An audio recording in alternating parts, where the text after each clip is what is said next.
Hi, I'm Gina Wells. Hi, I'm Kat Toon.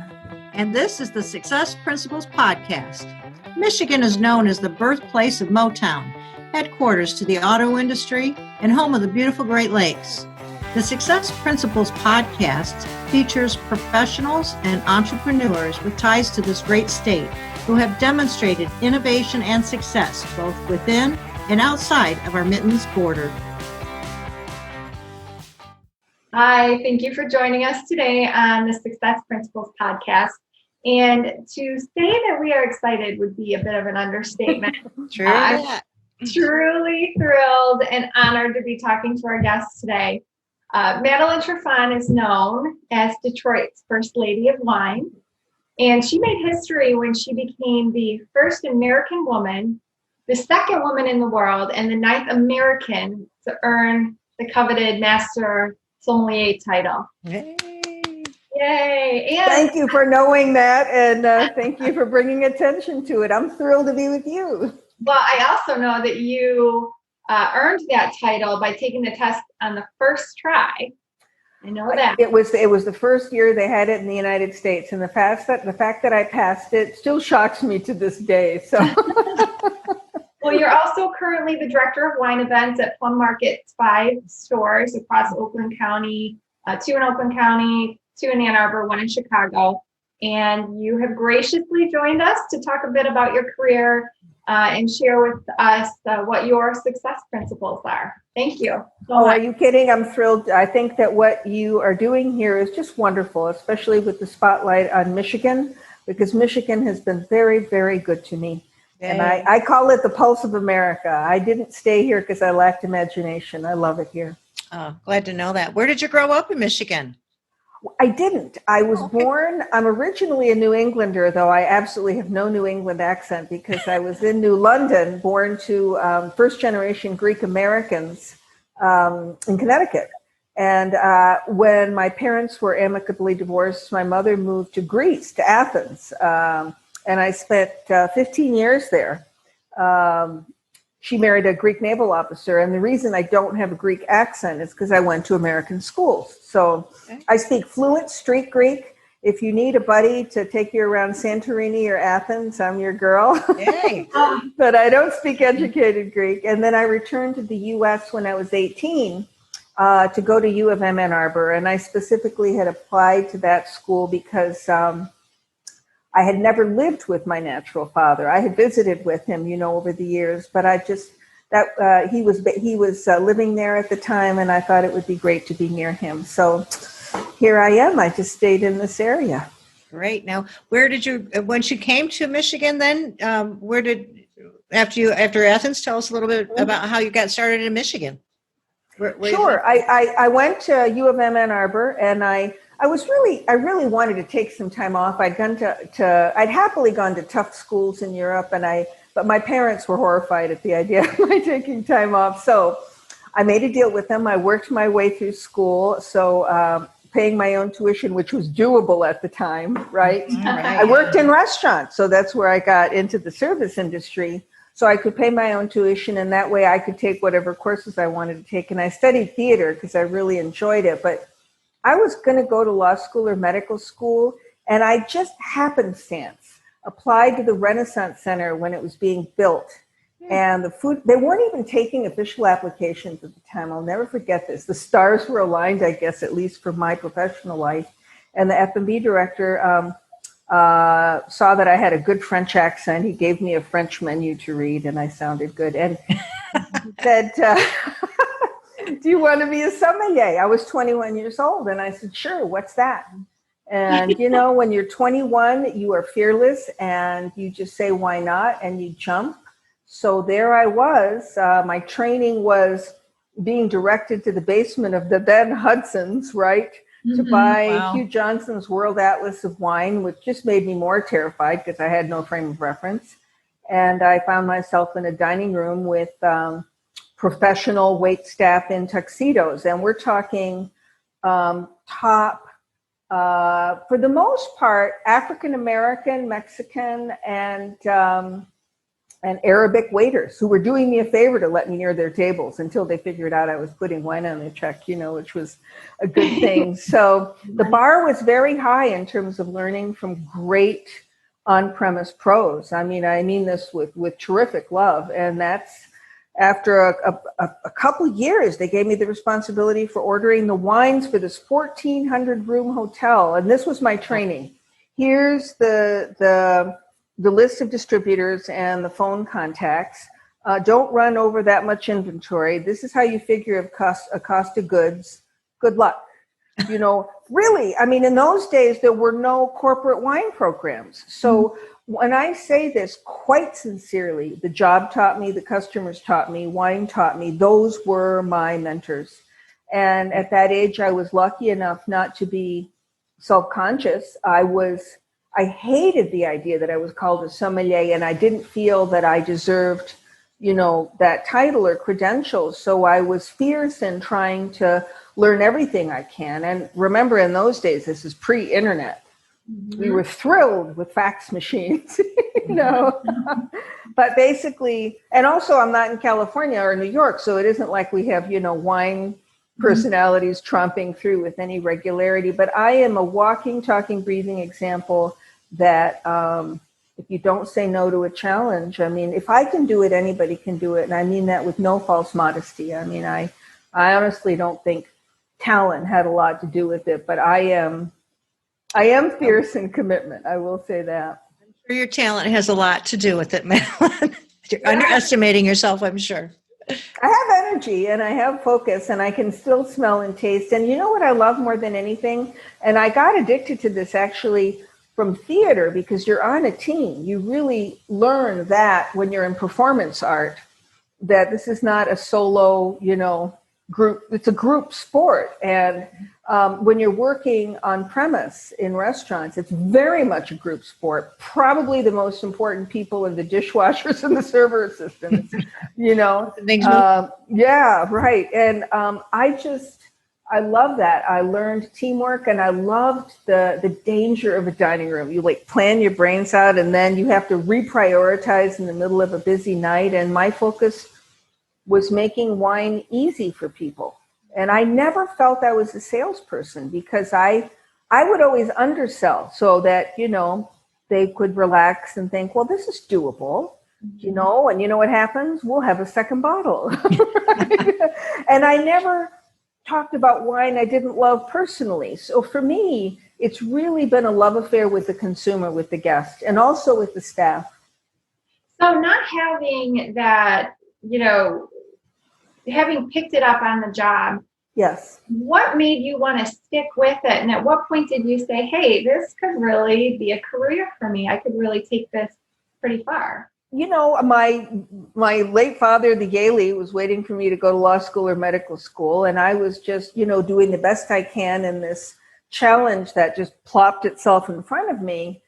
And I was entered into a couple of competitions by, I want to say this right up front. As a woman in an utterly male-dominated field for a long time, I was truly lucky, with a capital L, to have very supportive employers and supervisors, always. Not to mention, parents who their bar was high. So, I'm very grateful to them. And where was I going with this? You were asking me. What made you decide to keep? Oh, yeah, I didn't really decide. I like working hard at whatever comes in front of me. And this just happened to come in front of me. Mm-hmm. And I was doing my level best. And I had a couple of F&B directors that entered me in some competitions. Best French sommelier. And I won the regional, much to my surprise. I went to New York. It was the first time I'd met another sommelier, and yes, it was me and I think a dozen gentlemen. Yeah. Right? And the first year I came in fourth, and the second year I came in second, which was a surprise to me. But what came home is that I hadn't had a mentor. And using my own common sense and work ethic was good enough, quote unquote, even in the Midwest. This is not a primary wine market. It's a secondary wine market. But again, no excuses. So after that, those two experiences gave me the confidence that when I was in those days, you didn't even qualify for the MS exam. We were invited to take it. And there were 20 of us that took the advanced, and 5 of us passed it and took the MS exam the next day, which has never happened since. But so it happened in rapid succession for me, but it wasn't a career choice. It just was my playing out the bus that pulled up in front of me and that I got on. And when I did get the MS credential, my dad, the Yaley, forgave me for not going, to become a doctor or lawyer. He thought it was pretty cool. And that's that. So it was happenstance and a lack of, and also I didn't pull back. I mean, I'll never forget getting ready to go on the plane to take the MS exam. And I couldn't have been more terrified. I didn't know what to expect. There was no template for it. Now we'll talk about that. There's almost too much information for people going through the process. But I just, I remember my very best friend looked at me and said fiercely, "Don't be afraid." And I thought, how am I going to do that? And I thought, I'll ignore it. So I did. Look through it. I did it anyway. Yeah. And when I passed, it surprised me. But I'm an example of you do your level best and hard work and determination, it sounds like. Yeah. And you know what? And you're prepared either way. I mean, I really didn't have the expectation of passing. So it was a surprise to me. And then I had to be gracious about accepting the success. That was something that you learn too. And the attention, that was odd to me. Learning. And I'm still a little bit, I like to hide in plain sight. Something like this is cozy because I'm having a conversation with local friends, but I'm glad that it wasn't in New York or San Francisco, This just worked out so right for me. I mean, I honestly think with regularity, if it disappeared tomorrow, though, I sure hope it doesn't, I would just bow to it and be grateful to the wine business and the hospitality industry. You became Detroit's first lady of wine. So after that, tell me a little bit about how you got to be known as Detroit's first lady of wine, which I think is such sure. I think I'm currently lucky in that I work.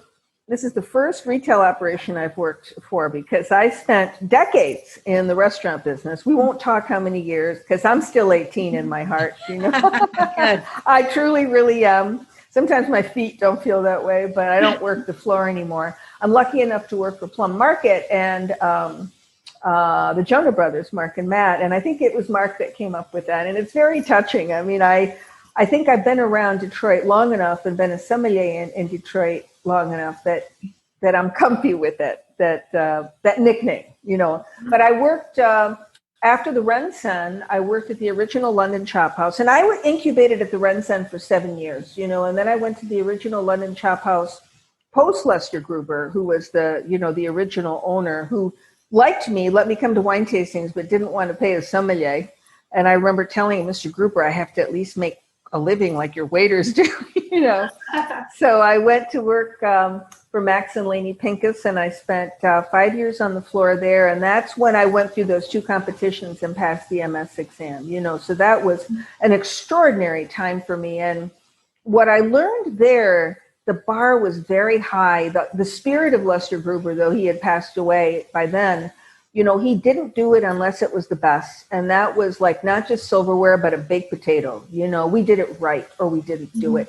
And I remember reading his notebooks and he wouldn't describe wines. He'd just write the name down until I figured out he'd gone to Europe and only wrote down what he encountered, which he thought was the best. So I kind of got used to thinking that way. And also, service at a very high level, looking at guests and being several steps ahead of them in terms of what they might need, what they might want, and exceeding their expectations. And the Chop House was an amazing place. People in couture were on the dance floor and then coming back to their tables and drinking $300 bottles of champagne, which today would be $1,000, and eating like the best deep fried zucchini sticks, That sounds good. Oh my God. I'm zucchini sticks. Stuff over in quarantine. Come on, it's just thinking about it. Well, that's okay. We can just we will meet again. We will break bread together again. Yeah. So Madeline, Kat was telling me that she joined one of your online wine tasting. Can you tell us a little bit about how all that got started? And do you do that weekly, monthly? You still doing that?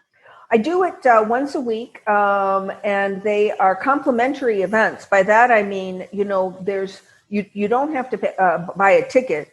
Before, when we did in-person tastings, we still kept them accessible. It was 10 wines and $20, which I think is utterly accessible. Yeah. Now it's you register for free. The wines are presented. They're somewhere between a 2 and a 6 pack, usually an average of 3. You can buy one, none, or you get a discount if you buy the whole pack. I usually do this between 6:30 and 7:30 Eastern time on Thursdays. And the reason I say that is once in a while we have a European guest on. So their 4 p.m.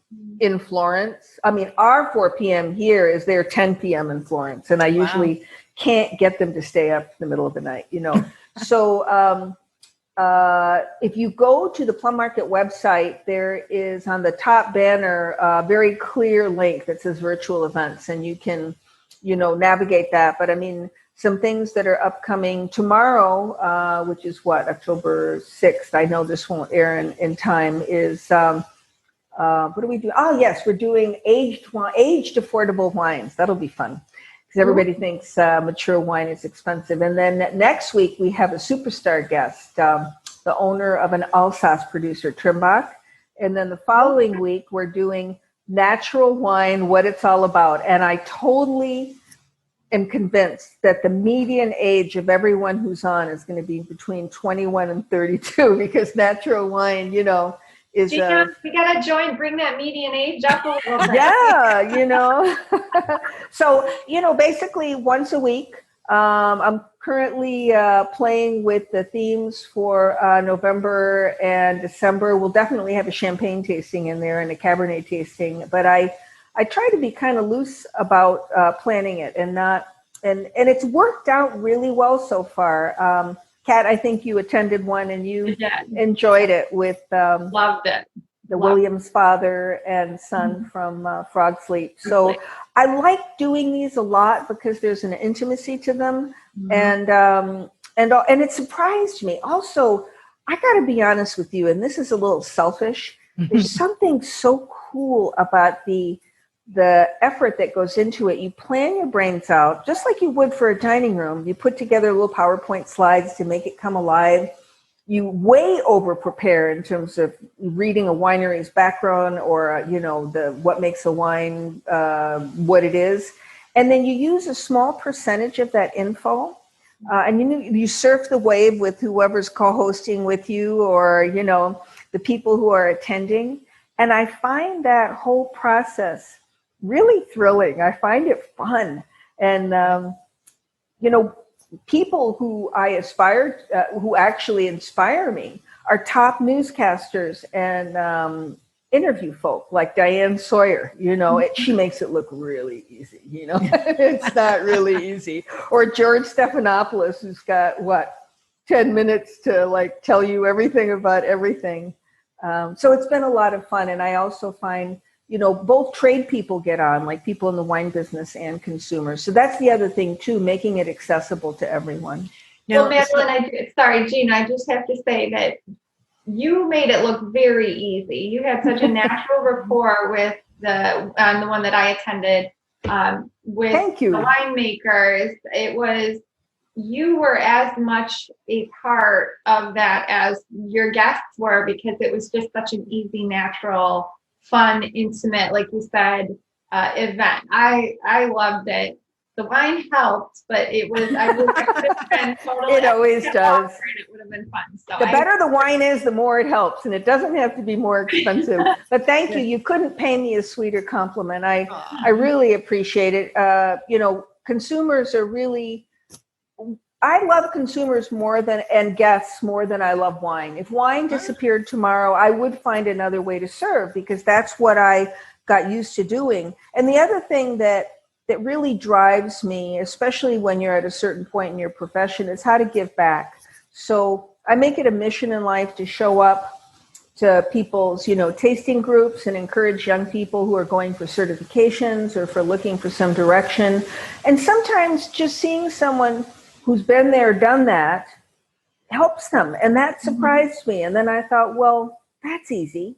The fact that I'm a woman really never interested me because I had my eye on the ball, but also, as I've mentioned to you, I never really ran into any big problems or barriers or challenges because of my gender.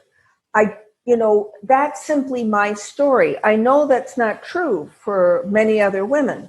So to have a conversation with someone who's a safe zone, I think can be, occasionally useful to someone who is facing challenges that I did not. Sure. You turned into a mentor, Madeline, and that's great. I mean, everybody needs a great mentor. I wanted to go back and ask, when you join up. So do you say, buy these 3 wines, this is what we're going to be tasting? And so we prepare for the party to go out and buy those wines ahead of the Zoom meeting? Yes, and there's a couple ways you can do it. Well, you go to the website and it will tell you the virtual events that are coming up. It's pretty childproof, even I can. Oh, good. I need that. Oh my God. If I went back to like fountain pens and white linen paper, I'd be a happy girl, but Catholic girls boarding school, right? So, if you go to virtual events and it'll lead you to a page, it'll actually lead you to like Michigan or Illinois, and then it will lead you to a page that lists them. And it'll say register, so you can go on and register easily, no charge. And it will also give you the option of purchase the wines. And then it'll come up, the wines will be shown as a pack and individually. And you can decide, what you feel like indulging in. And if you're, let's say, even solo, you might think, well, why would I buy 3 wines? Because you don't drink them all at once. I mean, you can taste them and throw them in the fridge, even the reds, for a couple of 3 days, and they'll hold. And then what happens, you can purchase them online, and they'll then go pick them up in the Plum Market store and wine department of your choice. Okay. So it'll give you the option for the 2 Ann Arbor stores or the 2 Oakland County stores. Or you can frankly, like if you live near West Bloomfield, can just trump in there tomorrow because let's see what Madeline's doing tonight. And look at the 3-pack and the individual wines and go, okay, I'll get that one, or I'll get those 2. And then join me at 6:30. We make it really, really easy. I try to keep it to about an hour. Sometimes we run over, but basically I'm going to taste through all the wines that you've got and talk about them. And I'm going to show you pictures of the growing region and cool, fun facts, and hopefully have another voice in addition to mine. So now, are there like 10 or 15 limited to, or do you have all the pictures of the people that are on there? So it's just you, nobody's joining with video or? That's actually a great question. I have to make the decision the day of unless I've decided in advance, whether to go webinar style, where it's just the speakers and then slides being shown with questions in the chat room or the Q&A, or to do what I call the Brady Bunch, where everyone appears on the screen unless you choose speaker view. And most of the time, the feedback I've gotten is our attendees prefer the more casual, chatty format. So I try to keep it to that, unless I've got to cover a lot of ground. I don't remember the Frog Sleep one. I think we did that webinar style because you had a lot of ground to cover and a lot of slides to show. Mm-hmm. But I will encourage people to ask questions. It's just they won't be able to unmute themselves, and we do record them. So we actually we're very official, a YouTube channel. And sometimes people, can't make it. They're busy or they forget. So they bought the wines. Oh no, now what? So they can taste along by watching the tasting on our YouTube, on the playlist. Great. That's really cool. Do you put out hors d'oeuvres too? Suggested hors d'oeuvres? I will suggest, I keep forgetting, but I occasionally will mention suggested munchies. And I put a little flyer together and invite, actually our marketing team does it and they do a beautiful job. And I'll mention specific foods on occasion. I should do it with more regularity. I think I did it when we did red wines from the Piedmont in northwestern Italy, and they're just mean unless you're eating protein. So I reminded everyone to have a little lamb or cheese right there. But sometimes I'll have our director of deli, Paul, who is a cheese expert on, or he'll make recommendations on cheeses in advance, or he'll get on during the tasting and talk about it. But I need to get our chefs on with more regularity, but they're very busy creatures, and sometimes it's not easy for them to do. But we've done a virtual dinner, and we've got another one coming up, so that's kind of fun. That would be. Madeline, you had talked a little bit about you are mentoring, getting a group of women together to mentor, and I want to get into that a little bit, but sure. Who are your influences? Who are the people that have you consider mentors along the way? Well, I think I'd mentioned my parents, my mother and my two fathers, and it was a very amicable divorce. So, I had two very strong father figures in my life who simply expected me to do my level best, and my gender never came up. And my mother was just one of these people who was a total steel magnolia, and all she cared about is that I try hard and that I was thoughtful and I had good manners. That's a pretty high bar if you think about it, But other than that, specific mentors, I would say later in the middle of my career were my British master sommelier colleagues, because they were, my examiners and then my colleagues almost overnight. And the level of their understanding of service and hospitality using wine to touch guests was extremely impactful to me. The London Chop House, I've mentioned that before, being in that environment where you never thought down, what can we get away with? What will they not notice? We assumed the guest was as smart, if not smarter than we were, So to create an ambiance where people could relax and give them the best and make it accessible to everyone, that's what drove me. And then since then, my American MS colleagues, I was the 6th American, and now they're like 165, I think, of which 25 are women. It's truly a little science fiction, but yeah. Now, getting back to Kat's question about who you are mentoring currently, how does somebody connect with you and say, "Hey, Madeline, I'm interested in this, and I'd love to learn more"? Well, I'm happy to, you can make my email address accessible to people. What I'll tell people coming up in the business is get a credential, because not that it's essential. The wine business and hospitality industry are really a little bit of a Scrabble board thrown on the floor. It's not a straight line between point A to point B, but when you force yourself to walk through the MS program and their 4 levels, or the WSET, which doesn't, a Wine Spirits Education Trust, or the MW, Masters of Wine, or Cicerone, beer accreditation, it forces you to learn things that you're not necessarily interested in and like, which gives you credibility long term. And I think it's, especially in this day and age when you have the staggering, frightening accessibility of the internet, where, what kind of discipline do you have to have not to go down rabbit holes every 30 seconds? Seriously, we can get there very easily. Oh my God, I had to memorize 3 encyclopedias. That was it. What's an encyclopedia? Yeah. So I would say, and maybe what I can do is, put in an email to you the things that I'm talking about, the Master Sommelier, Master of Wine, WSET, that type of thing. I think, the tragedy of the restaurant scene right now will right itself, but a lot of people overnight were out of work, and they are coming back, not just in Detroit, but everywhere. But it's a vertical climb in terms of getting all those people employed again. So where to get service skills is a little bit on hold. But, a lot of things are happening online. And for instance, my organization, which is totally live, you don't learn service, online. You learn it by walking and talking with a bottle of champagne in your hand or a decanter. But we're doing as much online as we possibly can. So I should give you that link as well. If you're trying to learn tasting, the best way to do it is to maybe even create a tasting group, with a couple, 3 friends. And again, keep your bar really high and use resources and I'll share this with you. There's a friend of mine who's an MS who's writing a book on tasting called Tim Gazer, and his blog, which is free, is just water in the desert, and when his book comes out, I'm going to personally sell hundreds of copies to everyone. But, if you put your mind to it, you will find the resources. But it's a little bit of a self-education, to answer your question, Gina.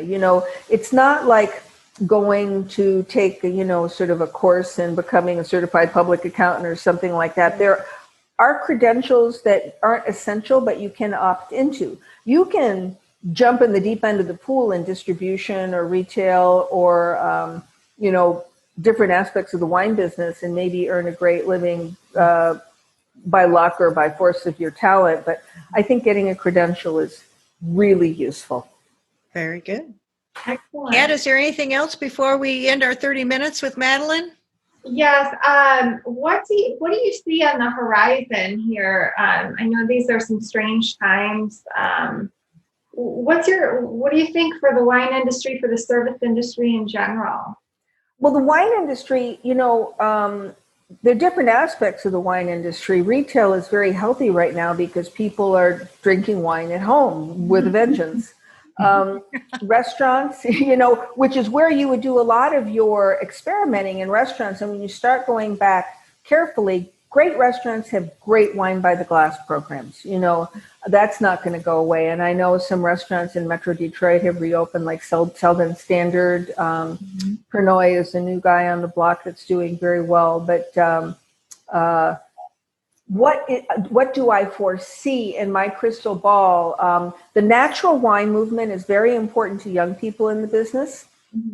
So more and more people will be asking, what is natural? What does it mean? Biodynamic, organic, are there additives, et cetera? So that's something we're going to see more certification on and explanation of both in restaurants and retail.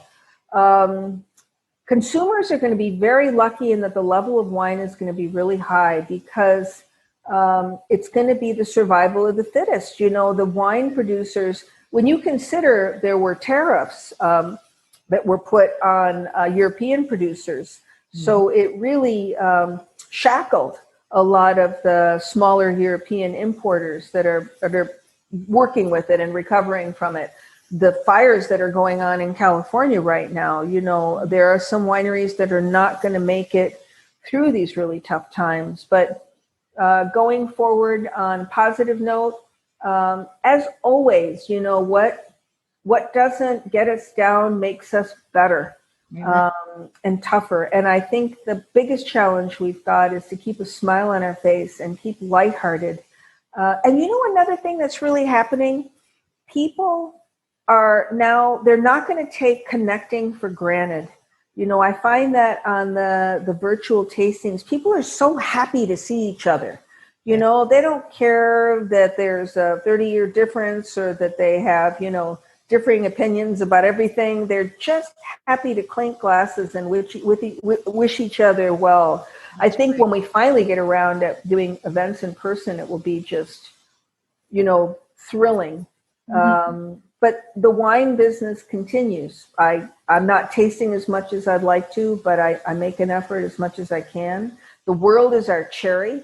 There's no corner of the world where isn't producing good wine. I've been asked about, have I tasted wines from Georgia, the former part of the former Russia.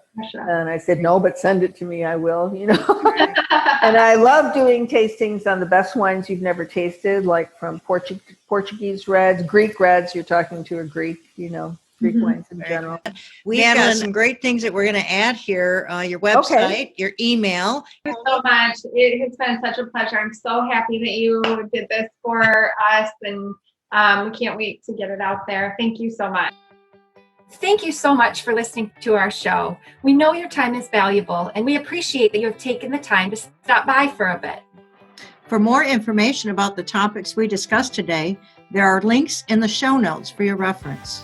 If you'd like to learn more about the Success Principles podcast and about Kat and myself, go to www.successprinciplespodcast.com. Gina Wells is an investment advisor representative of Retirement Wealth Advisors Incorporated, an SEC registered advisor. Success Principles podcast and RWA are not affiliated. Exposure to ideas and financial vehicles discussed should not be considered investment advice or recommendation to buy or sell any financial vehicle. This information should not be considered tax or legal advice. Individuals should consult with professionals specialized in fields of tax, legal, accounting, or investments regarding the applicability of the information for their situation. Past performance is not a guarantee of future results. Investments will fluctuate and when redeemed may be worth more or less than originally invested.